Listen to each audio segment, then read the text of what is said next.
도대체 트럼프 대통령은 왜 갑자기 무차별 난사를 다시 시작했을까요? 구독자 여러분 안녕하세요. 오늘은 기다리고 기다리던 마켓 리뷰 시간입니다. 와! 요즘 부동산이나 금, 채권 투자하시는 분들은 수익이 나쁘지 않을 거라 봅니다. 하지만 주식 투자하시는 분들은 상황이 조금 어렵죠. 최근 트럼프 대통령이 제대로 마음먹고 세계 각국을 향해 무차별 난사를 퍼붓고 있습니다. 중국은 기본이고 프랑스, 브라질, 아르헨티나, 북한을 향해 멀티 공격을 퍼붓고 있습니다. 이거 1대100으로 싸우자는 건가요? 이 상황에서 아주 의미 있는 뉴스가 하나 떴습니다. 12월 4일 저녁 6시쯤 뜬 뉴스인데 미국과 중국이 12월 15일에 부과될 대중 관세 철폐에 어느 정도 합의했다는 소식입니다. 주식 투자하시는 분들에게는 엄청난 희소식이죠. 그런데 트럼프 대통령이 이렇게 왔다 갔다 해버리니 우리 입장에서는 도저히 감을 잡기 어렵습니다. 이거 어디에 투자해야 하는 건가요? 도대체 그는 왜 이런 식으로 왔다 갔다 하는 것일까요? 이번 영상에서는 마켓 리뷰답게 최근 발생한 빅 이벤트들을 살펴보고 도대체 트럼프 대통령이 진짜 원하는 것을 유추해보는 시간을 가져보겠습니다. 제가 트럼프 대통령 당사자가 아니기 때문에 확실히는 알 수 없습니다. 단순히 최근 발표된 경제지표와 앞으로 발생할 경제 이벤트를 통해 유추해보겠습니다. 당연히 주식 이야기도 함께 말씀드리겠습니다. 그럼 영상 시작하겠습니다. 과거 이야기를 아주 잠깐 해보겠습니다. 10월 중순만 해도 트럼프 대통령은 미중 미니딜을 주장하면서 거의 시진핑은 내 친구, 위아더 원 이런 분위기로 흘러갔습니다. 그런데 무슨 홍콩 인권법 이런 이야기가 나오면서 시장 분위기가 좋지 않았습니다. 미중 무역 합의는 어려울 것이다. 12월 15일에 있을 미국의 대중 관세 부과는 예상대로 진행될 것이다. 홍콩 인권법에 대해 중국이 보복 조치를 취할 것이다. 악재란 악재는 다 나온 것 같습니다. 여기까지는 많이 아실 거라 봅니다. 저도 제 영상을 통해 여러 차례 말씀드렸으니 자세히 언급드리진 않겠습니다. 그런데 여기에서 끝난 게 아닙니다. 중국과 열심히 싸우던 트럼프 대통령이 갑자기 방향을 틀어 브라질과 아르헨티나를 공격하기 시작했습니다. 단순히 생각해보면 지금 중국과의 협상에 진전이 없기 때문에 무역 압박의 성과를 보여주기 위해서 상대적으로 만만한 브라질과 아르헨티나를 공격한 것 같습니다. 이것은 표면적인 이유이고 좀 더 심도 있게 들어가면 이건 역시 미중 무역 전쟁과 큰 연관이 있습니다. 12월 2일 트럼프 대통령은 트윗을 통해 브라질과 아르헨티나의 철광석과 알루미늄을 즉각적으로 관세 부과를 하겠다고 발표했습니다. 두 국가는 통화에 막대한 평가 절하를 유도하고 있고 이는 미국 농부들에게 좋지 않기 때문이라고 언급했습니다. 원래 트럼프 대통령은 2018년 3월에 철광석과 알루미늄에 관세를 부과한 적이 있습니다. 하지만 2018년 8월달 브라질과 아르헨티나에 대해서는 선별적으로 관세 부과를 면제해줬는데 이를 취소하고 원래대로 되돌린 것이죠. 트럼프 대통령이 말한 두 가지 이유를 다시 보겠습니다. 먼저 브라질과 아르헨티나가 자국 화폐 평가 절하를 유도하고 있다고 했습니다. 무슨 말이냐면 일부러 두 나라가 달러 대비 브라질 헤알과 아르헨티나 페소의 가치를 떨어뜨리면서 미국과의 수출 경쟁에서 유리한 고지를 점하고 있다는 말입니다. 이거 중국을 공격할 때 많이 썼던 방법이죠. 트럼프 대통령은 입버릇처럼 위안화 가치를 절상하라고 주장하고 있습니다. 똑같은 걸 그대로 다른 나라에 가서 한 것입니다. 두 번째 이유는 조금 어이없습니다. 철광석과 알루미늄에 대해 관세를 부과하는 것이 미국 농부들을 위한다고 했습니다. 이게 무슨 말입니까? 광물에 관세를 부과한다고 해서 미국 농부에게 무슨 영향을 미칠까요? 곡괭이를 알루미늄으로 만드나요?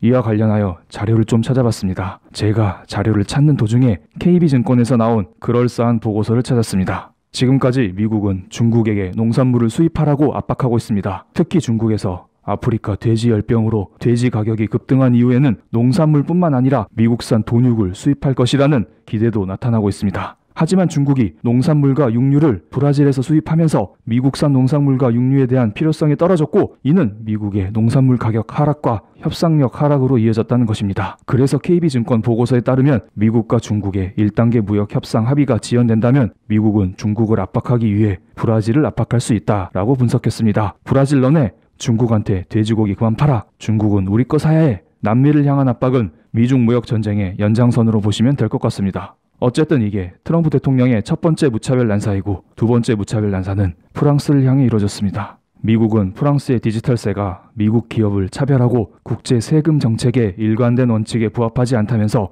이는 미국 기업에 부담을 주고 있어 프랑스산 제품에 대해 최대 100% 26억 달러 규모의 추가 관세를 부과할 예정이라고 밝혔습니다. 그럼 프랑스 대통령 마카롱은 그냥 녹으면서 뇌 할까요? 당연히 아니죠. 12월 3일 북대서양 조약기구 나토 정상회의 때문에 세계 각국 정상들이 영국에 모인 일이 있었습니다. 이 자리에서 프랑스 마크롱 대통령과 트럼프 대통령 사이에 약간의 마찰이 있었던 모양입니다. 그리고 영국은 프랑스 편을 들었습니다. 영국의 보리스 잔슨 총리는 내년 4월 영국도 미국 기업에 대해 디지털세를 거둘 것이라고 밝혔습니다. 영국과 프랑스는 역사적으로 사이가 좋지 않지만 미국이라는 큰 적을 앞에 두고 힘을 합하는 모습을 보여주고 있습니다. 도대체 디지털세가 무엇일까요? 가볍게만 체크해 보겠습니다. 제가 알기로 디지털세는 2019년도 프랑스에서 처음 도입한 것으로서 프랑스에서 2019년 7월부터 디지털세를 부과하기 시작했고 다른 유럽 국가들도 이를 따라 조만간 디지털세를 부과할 예정이라고 합니다. 프랑스는 연수익이 7억 5천만 유로 이상이면서 자국에서 2,500만 유로 이상의 수익을 내는 글로벌 IT 기업에 대해서 자국에서 벌어들인 연간 총 매출의 3%를 디지털세로 부과하고 있습니다. 쉽게 말씀드리면 요즘 구글이 유튜브를 통해 엄청난 수익을 챙기고 있죠. 너네 우리 덕분에 돈 버는 것이니까 어느 정도 세금을 내라는 것입니다. 트럼프 대통령은 이게 부당하다고 말하고 있는 것입니다. 디지털세 문제는 그동안 유럽과의 무역 전쟁의 연장선으로 보시면 될 것 같습니다. 새로운 악재는 아니라는 것입니다. 그리고 바로 트럼프 대통령의 세 번째 난사로 이어가겠습니다. 세 번째는 나토 회의에 참석한 트럼프 대통령은 런던 주재 미국 대사 관저에서 가진 기자회견에서 미중 무역 협상에 대해 I have no 데드라인 발음이 중요합니다. 나는 데드라인이 없다. 여러 가지 면에서 중국과의 합의를 선거 이후까지 기다리는 게 나을 수도 있다고 생각한다 라고 말했습니다. 제가 볼 때에는 트럼프 재선 이슈 때문에 데드라인이 있을 것 같은데요. 오히려 없다고 합니다. 역시 부동산 사업의 달인답습니다. 이 기자회견이 12월 3일 증시 개장 이전에 나왔는데 이 같은 발언이 나온 후 미국 증시가 폭락했다는 보도가 나오자 자신의 취임 후에 주가가 급등했다면서 이에 비하면 이날 하락폭은 땅콩에 불과하다고 말했습니다. 악재는 이게 끝이 아닙니다. 여기에 미국 상무부 장관도 CNBC에 출연해서 대통령의 목표는 언제인지 어떤 것인지 관계없이 올바른 협상을 하겠다는 것이라며 중국과의 협상이 타결되지 않으면 그는 기꺼이 관세를 계속 부과할 것이라고 거들었습니다. 이게 무슨 말이죠? 저를 비롯한 많은 사람들은 미중 무역 협상이 파토날 것처럼 보이지만 그래도 일단 관세 부과는 연기될 가능성이 크다라고 예상을 하고 있습니다. 쉽게 설명드리면 미중 양국의 1단계 합의가 조금 지연되더라도 일단 12월 15일 다가오는 관세 부과는 연기될 거라는 것입니다. 저는 지난 영상에서 위안화 환율을 근거로서 이런 전망을 말씀드린 적이 있으니 지난 영상을 보고 오시면 공부에 도움이 될 거라 봅니다. 그런데 상무부 장관이라는 사람은 아니다. 협상이 없으면 관세 부과 연기도 없다 라고 강경한 태도를 보이고 있는 것입니다. 이날 발언은 시장에 큰 충격을 안겨줬습니다. 그동안 중국은 위안화 환율을 인위적으로 조절하면서 달러당 7.04 부근을 유지시켜왔습니다. 하지만 이 발언으로 인하여 위안화 환율이 7.08까지 급등하는 사태가 발생했습니다. 게다가 이에 동조하여 원달러 환율 역시 1190원을 돌파하면서 이거 나라 망하는 거 아니냐는 우려감이 커졌습니다. 요 며칠간 트럼프 대통령의 무차별 난사는 많지만 이 정도로 줄이겠습니다. 한 줄만 추가드리면 북한과의 전쟁도 서슴지 않겠다는 발언을 했고 수입차에 대한 관세를 부과하겠다는 발언도 했습니다. 그런데 이 상황에서 갑자기 12월 4일 저녁 6시쯤 블룸버그 통신에서 미국과 중국이 12월 15일에 부과될 대중 관세 철폐에 어느 정도 합의했다라는 뉴스를 발표했습니다. 기사 일부를 발췌했습니다. 한글로 번역해드리겠습니다. 미국 협상가들은 12월 15일 미국 관세가 인상되기 전에 중국과의 1단계 거래가 완료될 것으로 기대하고 있다고 밝혔다. 이번 회담에서 주목할 만한 문제는 중국의 미국 농산물 구매 보장 방법과 정확히 어떤 관세를 롤백해야 하는지 등이 포함된다. 이 기사에서는 완전히 김칫국 마셨네요. 그런데 뒤에 의미심장한 문장이 나옵니다. 로버트 라이저 미국 무역대표는 논평 요청에 응답하지 않았다. 미국 상무부는 관세 롤백에 대한 논평을 요구하는 팩스에 즉시 응답하지 않았다. 아직 공식적인 발표는 없는 상황입니다. 이게 바로 증시의 불확실성으로 작용하고 있는 상황이죠. 그래도 이런 호재성 뉴스 속에 12월 4일 미국 증시는 0.5% 정도 상승하면서 빨간색으로 마감했습니다. 그런데 지금 모양 자체는 좋지 않습니다. 12월 4일 주가 자체도 장 막판에 밀리면서 윗꼬리를 달면서 마감했습니다. 아무래도 사람들은 아직 12월 15일 관세 철폐가 현실화되지 않았으니 불안함을 가지고 있는 것 같습니다. 제 생각에도 12월 15일 관세 철폐가 확실해져야 주식시장이 진정하고 다시 상승 국면으로 돌아설 것 같습니다. 관세 철폐가 이루어진다는 가정하에 두 가지 시나리오를 말씀드리겠습니다. 첫 번째는 이런 불확실성 때문에 미국 증시가 횡보 내지는 하락하는 모습을 보여주는 것입니다. 이때 만약에 12월 15일 관세 철폐가 공식적으로 발표되면 증시는 이를 악재 해소로 인식하면서 반등할 수 있습니다. 두 번째 케이스는 지금 또 이런 불확실한 호재에도 불구하고 증시가 계속 오를 수 있습니다. 이렇게 되면 만약에 관세 철폐가 공식적으로 발표되면 증시는 이슈 소멸로 하락할 가능성이 큽니다.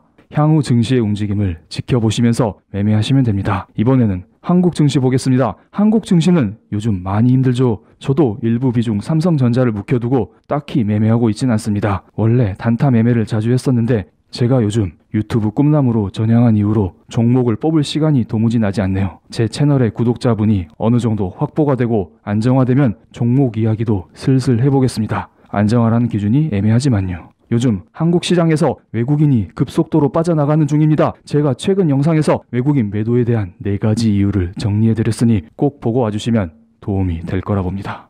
이 중에서 가장 큰 원인은 미중 무역 전쟁입니다. 여전히 미중 무역 전쟁이라는 악재가 크게 자리 잡고 있기 때문에 외국인이 빠져나가는 것입니다. 이것 때문에 한국이 망한다? 아직 이 정도 수준은 아니라고 봅니다. 그런데 미중 무역 협상에 대한 발표가 나온 12월 5일에도 외국인은 한국 시장을 매도했습니다. 오전에 사는 척 하더니 오후에 다시 팔아버렸습니다. 게다가 미중 무역 협상에 대한 중국의 적극성을 판단할 수 있는 위안화 고시 환율도 전일 대비 0.2% 상승한 7.0521 위안을 보여줬습니다. 한판 붙겠다는 의도인데요. 관세 부과 연기 뉴스 하나 가지고 미중 무역 협상에 대해 무조건 낙관해서는 안 될 것 같습니다. 실제로 트럼프 입에서 관세를 연기하겠다라는 발언이 나와야 시장이 상승할 것 같습니다. 외국인 매도 역시 마찬가지입니다. 지금 외국인은 21거래일 동안 5.1조를 순매도하는 중입니다. 변수가 있는 이벤트는 딱 2개 있습니다. 12월 12일 선물 옵션 동시 만기일이 있고 12월 15일 미국의 대중관세 부과 이벤트가 있습니다. 이러한 빅 이벤트 전후로 외국인은 마음을 바꾸지 않을까 하는 예상을 조심스럽게 해봅니다. 물론 트럼프 시진핑의 대결이 더 심해지면 외국인은 더더욱 빠져나갈 수도 있습니다. 혹시 외국인 매도가 더 심해지면 추가 영상을 제작해드리겠습니다. 어쨌든 코스피 지수를 보면 지지선인 2100포인트를 깨고 아래로 주저앉아 버렸습니다.